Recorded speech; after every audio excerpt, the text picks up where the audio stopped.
101 with this week's Ask Army Wife 101. And today's a special edition because I have my BFF and former neighbor at Hunter Army Airfield on the line, Miss Sherelle. So say hi, Sherelle. Hello. So today we were chatting, and I decided to talk about an email I received last week from a girl or a lady or a woman who wanted to know, should she stay at her post or should she go home because this is her spouse's Sherelle, first deployment. I know you have experience with this. Did you go home your first deployment? Yes, I did. And what made you choose to do that? Well, we were living in Tacoma, and I didn't know anyone. Everyone I knew was pretty much in my husband's unit, and they all left with him, so I had no one. And I was pregnant. Well, I was 7 months pregnant when he left, and I had my son was 2 and a half. So I decided to go home because then too I was a high-risk pregnancy, so just in case I needed to go to the doctor or I had something I had to do, I didn't have anyone to watch my son, so I figured it'd be best for me to go home with my mom, and then by staying with her, I could save up money. True. And how did you feel about that experience when it was completely over? Would you have done it again? Oh, definitely.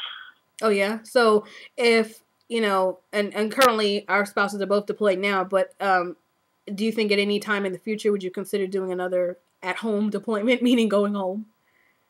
Oh God, it would really depend. My mom likes to kick me out when I've been there at least 2 weeks, so I start to feel out of place.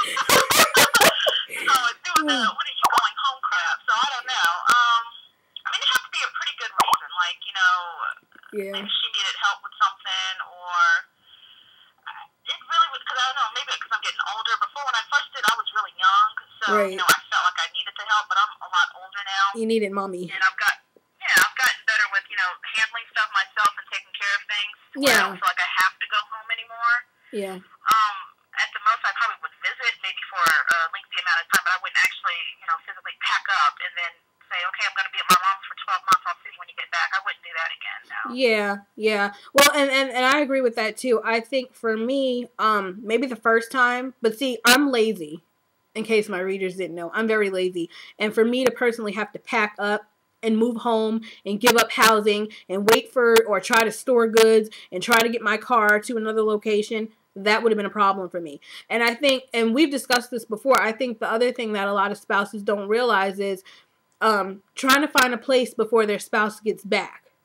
Do you know what I mean? When your spouse gets back from his deployment and he comes back to post, now you're looking at having to arrive before he does and try to find a home, whether it be on or off post, and you're pretty much looking at having to do that yourself. I mean, if you have other arrangements, a lot of people have friends that their spouse can stay with and all that, but at the end of the day, who wants to go through all that? Do you know what I mean?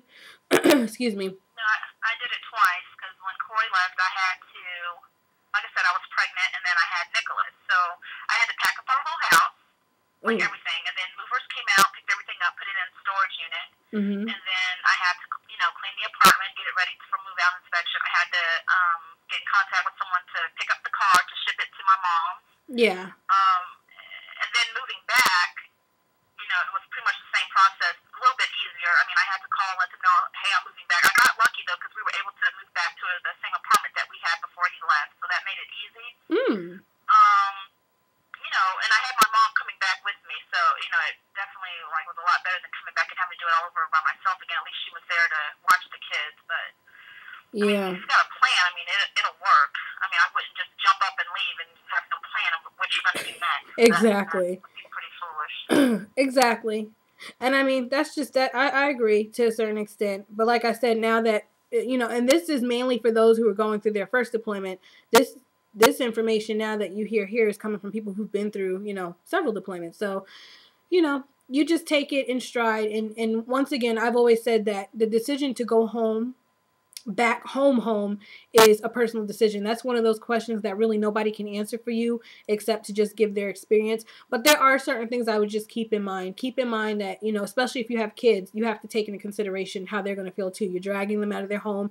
It's bad enough as an Army or as any military branch family, we're constantly on the move. But to move when you really don't have to move, unless it's for something like pregnancy or anything like that. It's kind of like, take that into consideration. Also, just keep in mind that once again, when your husband comes back, the Army, and from what I hear, a lot of military branches are becoming really funny about what they call geographical bachelors, meaning that if you didn't have to move, your spouse, chances are, won't get a room in the barracks just because you chose to go home. So just keep those things in mind, because you want to keep him comfortable too when he gets back. You don't want to put a lot of stress on him to be trying to figure out where he can stay just in case things didn't work out and your plan of action didn't work out as far as coming back home.